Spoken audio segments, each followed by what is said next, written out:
Baik, Assalamualaikum warahmatullahi wabarakatuh. Perkenalkan, nama saya Rusni, mahasiswa Poltekkes Kemenkes Kendari dengan jurusan Teknologi Laboratorium Medis.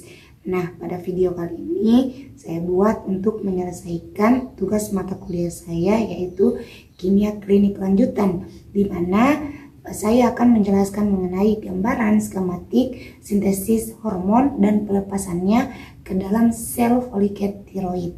Nah, jadi langsung saja kita simak video penjelasannya. Dalam setiap proses sintesis dari hormon tiroid pasti akan menggunakan dua komponen penting.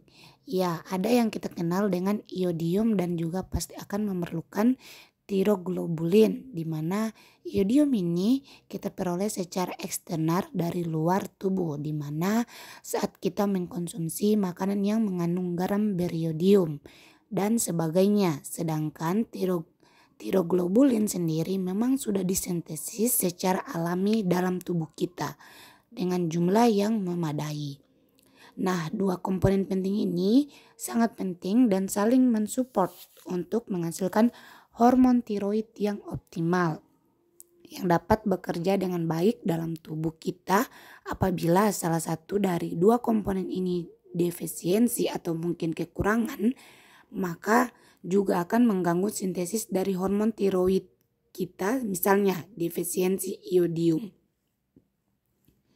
Nah, jadi sebenarnya sintesisnya awalnya iodium yang kita konsumsi itu akan masuk dalam sirkulasi, lalu di dalam sirkulasi tersebut iodiumnya akan masuk dalam bentuk iodida yang masih inaktif. Kemudian iodida yang inaktif ini akan diupdate ke dalam folikel tiroid, masuk ke dalam folikel tiroid, lalu di dalam folikel tiroid ini dia bakal diupdate lalu masuk melalui transport.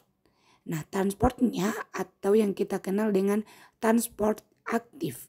Kemudian di dalam folikel tiroid iodida yang inaktif ini akan diaktifasi, ia akan dioksidasi oleh enzim yang kita kenal dengan TPO atau tiroid peroksidase menjadi bentuk aktifnya atau aktif iodida.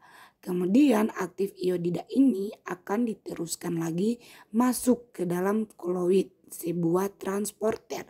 Nah, sesampainya iodida yang aktif ini dalam koloid, pastinya dia akan menunggu pasangannya dulu, yaitu tiroglobulin, agar dapat melakukan proses coupling. Tiroglobulin sendiri disintesis di folikel tiroid oleh organel yang kita kenal dengan retikulum endoplasmik. Kemudian si tiroglobulin ini dikemas dalam bentuk vesikel-vesikel, lalu fasial-fasial yang berisi tiroglobulin tersebut akan dikeluarkan menuju ke koloid secara eksositosis.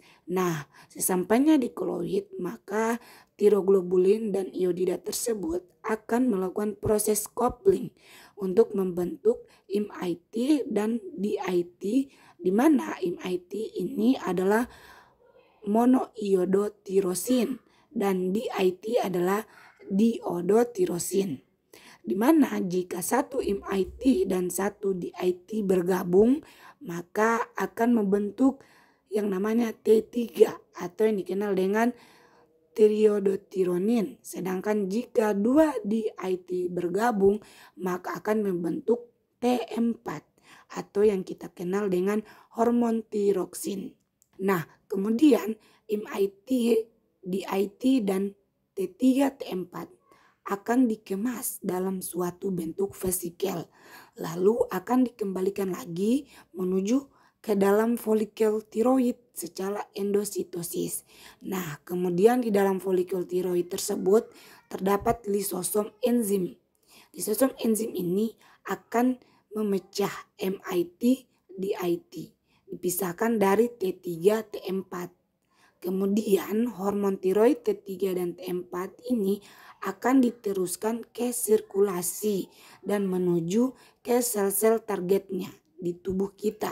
Sedangkan MIT dan DIT akan didaur ulang kembali dan iodida tersebut akan digunakan untuk membentuk hormon tiroid yang baru. Sekian dari penjelasan saya. Terima kasih. Wassalamualaikum warahmatullahi wabarakatuh.